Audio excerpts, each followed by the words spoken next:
Ang labanan na yon ang nagbigay niya lakas ng loob at inspirasyon sa iba't ibang mga lalawigan para mag-aklas at labanan ng mga Kastila.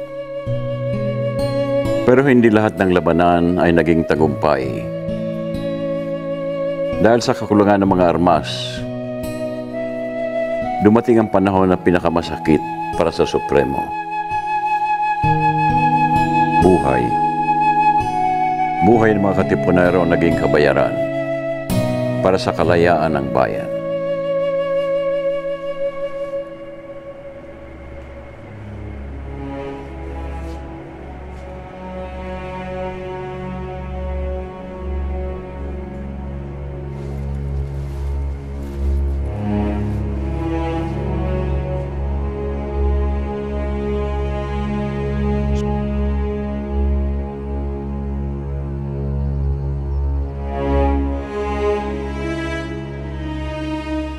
Sunod-sunod na ang pagkatalo ng Katipunan sa Maynila. Hindi magtatagal. Tuluyan na itong babagsak. Hindi maganda ang reputasyon nito. Ang tingin sa kanila yung mga tulisan. Mga bandido. Sa tingin ko, walang kakayahan si Bonifacio para pamunuan ang revolusyon. Kailangan natin ng bagong liderato. Magsagawa tayo ng isang halalan. Imbitahan natin si Bonifacio. Bago natin pag-usapan ang planong pagpapatibay ng depensa, dapat sigurong desisyonan muna natin kung sinong dapat mamuno dito sa Cavite. Magkaiba ang gusto na magdiwang at magdalo. Kaya nga tayo sinamahan ng Supremo para ayusin ang ating mga problema. Pwede nating itanong sa kanya kung ano ang mas mabuti para sa Katipunan. Nasaan si Emilio? Walang galang na. Mataas ang tingin ko sa Supremo dahil siya nagpasimula ng revolusyon. Pero kung sa pagpapabuti ng Katipunan ang pag-uusapan, sunod-sunod na pagkatalo ng Katipunan sa Maynila. Hinay-hinay lang sa pagsasalita, Baldomero. Halos lahat ng mga Kastila ay nasa Maynila. Kami ang sumasalubong at umaatake sa mga sundalo. At kaya kayo nananalo dito sa Cavite dahil wala kayong masyadong kalaban. Tama na. Hayaan natin siyang matapos. Kailangan natin magtatag ng isang gobyerno. Ngunit ang Katipunan ang tumatayong gobyerno natin. Meron tayong mga batas na dapat natin sinusunod. Tandaan niyong lahat na hindi tayo aabot sa kinalalagyan natin kung hindi dahil sa revolusyon na inumpisahan ng Katipunan. Para maging patas at sa ngalan ng demokratiko, ating bigyang galang ang karapatan ng ating mga kapatid na kung sino ang karapat-dapat na maging pinuno ng ating gobyerno. Tayo ay magsagawa ng isang halalan. Kung magtatatag ng bagong gobyerno, walang ibang dapat na mamuno, kundi ang Supremo. Dahil siya ang nag-organisa at nagplano ng revolusyon. Madami tayong mga kapatid na nakipaglaban, nakipagdigmaan, na hindi naman kasapi ng Katipunan. Dapat lang nabigyan galang ang kanilang opinyon at karapatan upang malaman kung sino sa atin ang mamumuno. Nanganganib na ang mga bayan sa Cavite. Kung tiwala ang Supremo sa kanyang kakayahan, walang dahilan para hindi magdaos ng halalan at para marinig ang boses na nakararami.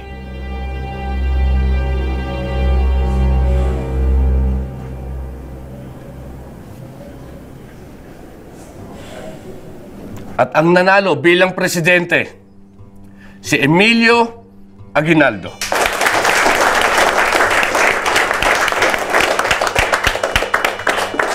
Magandang regalo ito para sa kanyang kaarawan.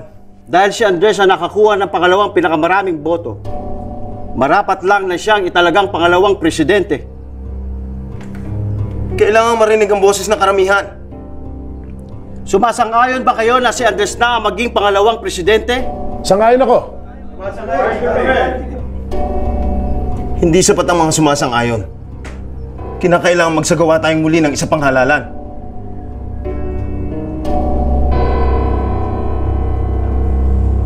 Bilang Direktor de Guerra, Emiliano de Dios. Bilang Direktor de Interior, Andres Bonifacio.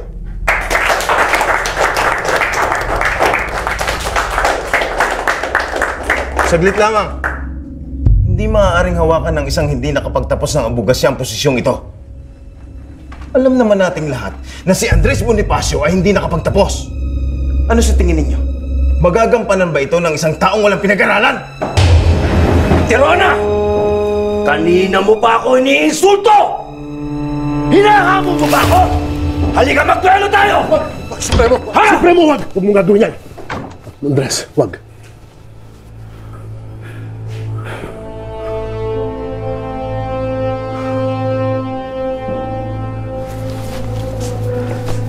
Malinaw ang naging usapan.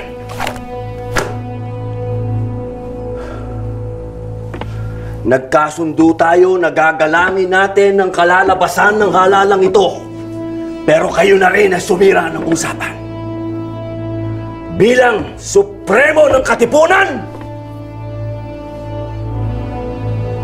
pinapawalang bisa ko ang halalang ito.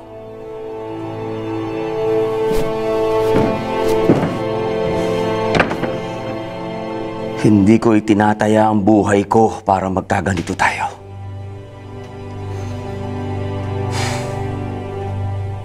Hindi ako ang kalaban.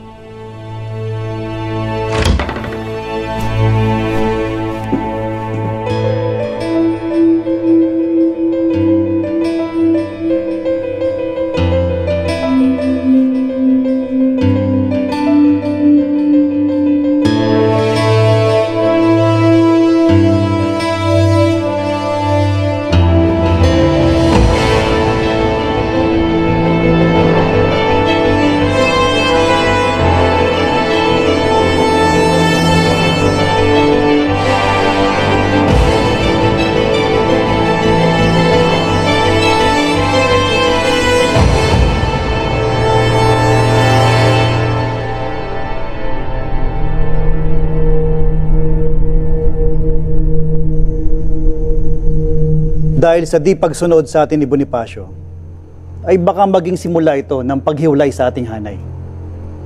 Maraming papanig kay Bonifacio. Hindi sumusunod sa atin ang katipunan. Sigurado ako magiging hadlang sila sa ating mga plano. Hindi natin magagawa ang gusto natin sa bayan. Kapag hindi natin tinanggal si Bonifacio, bukod sa Kastila, baka maging kalaban pa natin ang katipunan.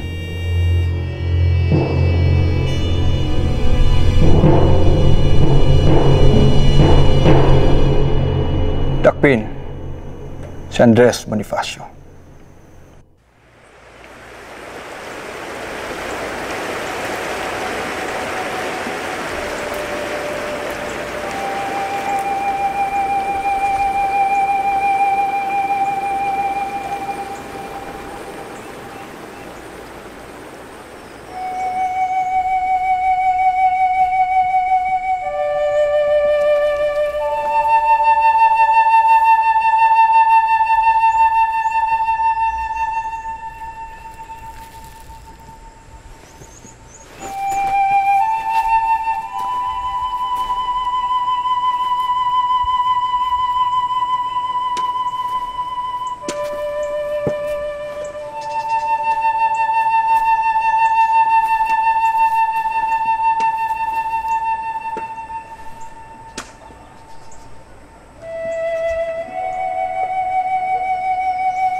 Sa kuya ko!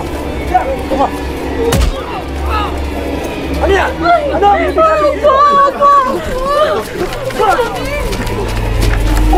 Andres! Andres! Wag! Andres, wag! Wag! Wag! Wag! Andres! Andres! Andres! Andres!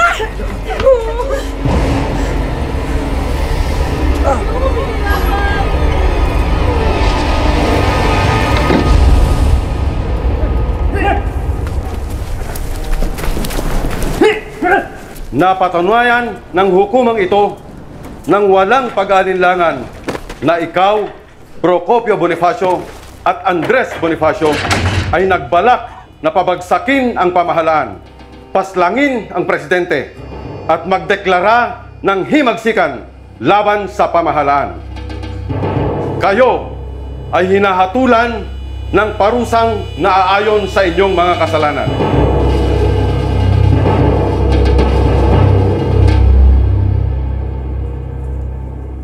Kailangan mong magpalakas.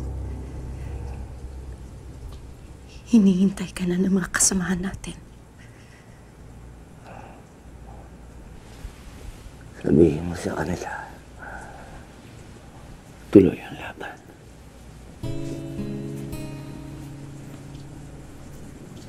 Pero Andres... Patawarin mo ako. Kung dahil sa akin, napahamak ang mga mahal ko sa buhay. Suri ako. Yung anak natin.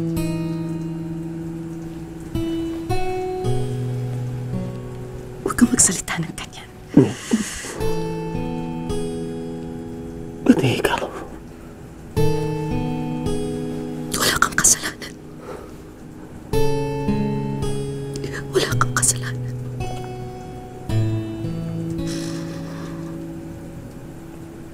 Nanaginip ako.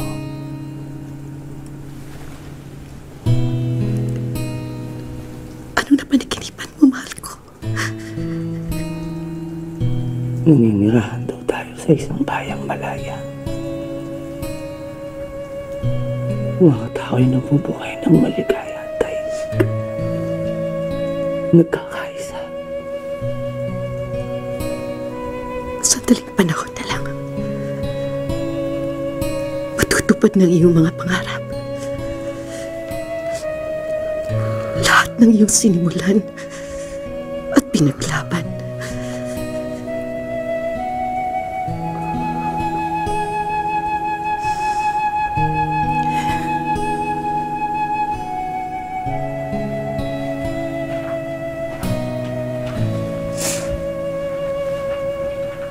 Gabi na. Kailangan mo nang umalis.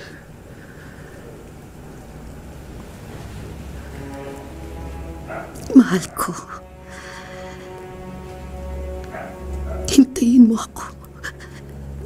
Bukas pagising mo. Nandito lang